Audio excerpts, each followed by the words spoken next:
ఇవ్వని కోరుకున్నాడు ఎన్టీఆర్. శ్రీమంతుడు లాంటి సూపర్ హిట్ తర్వాత కొరటాల రేంజ్ అమాంతం పెరిగిపోయింది. మరోవైపు ఎన్టీఆర్ కి ఓ అసలు సిసలైన హిట్ పడాల్సిన తరుణం ఆసన్నమైంది. అందుకే కొరటాలని ఏరి కోరి మరీ ఎంచుకున్నాడు.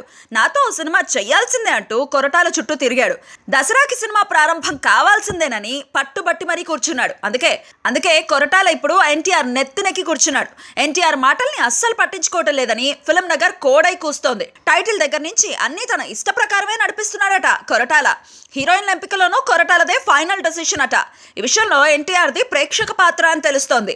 ఎన్టీఆర్ శృతి హాసన్ కావాలి అని అడిగితే శృతితో ఆల్రెడీ వర్క్ చేశాను, ఈ కథకు ఫ్రెష్ హీరోయిన్లు కావాలి అంటూ బాలీవుడ్ బాట పట్టాడట కొరటాల.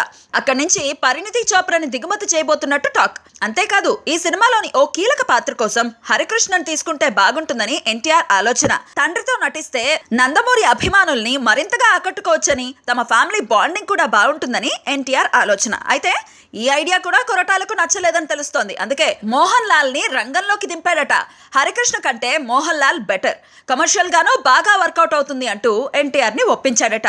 అలా ఎన్టీఆర్ ఎడ్డం అంటే కొరటాల తెడ్డం అంటున్నాడని, ఎన్టీఆర్ మాట అంటేనే అస్సలు కేర్ చేయటం లేదని, కొరటాల సొంత ప్రతిభ చూపించే ప్రయత్నం చేస్తున్నాడని, ఎన్టీఆర్ కూడా ఏం చేయలేక మౌనంగా అన్నీ భరిస్తున్నాడని గుసగుసలు వినిపిస్తున్నాయి. అదే ఎన్టీఆర్ చేతిలో బంపర్ హిట్ ఉంటేనా ఇవన్నీ భరించాల్సి వచ్చేదా అనేది అభిమానుల ఆవేదన. కరెక్టే కదూ?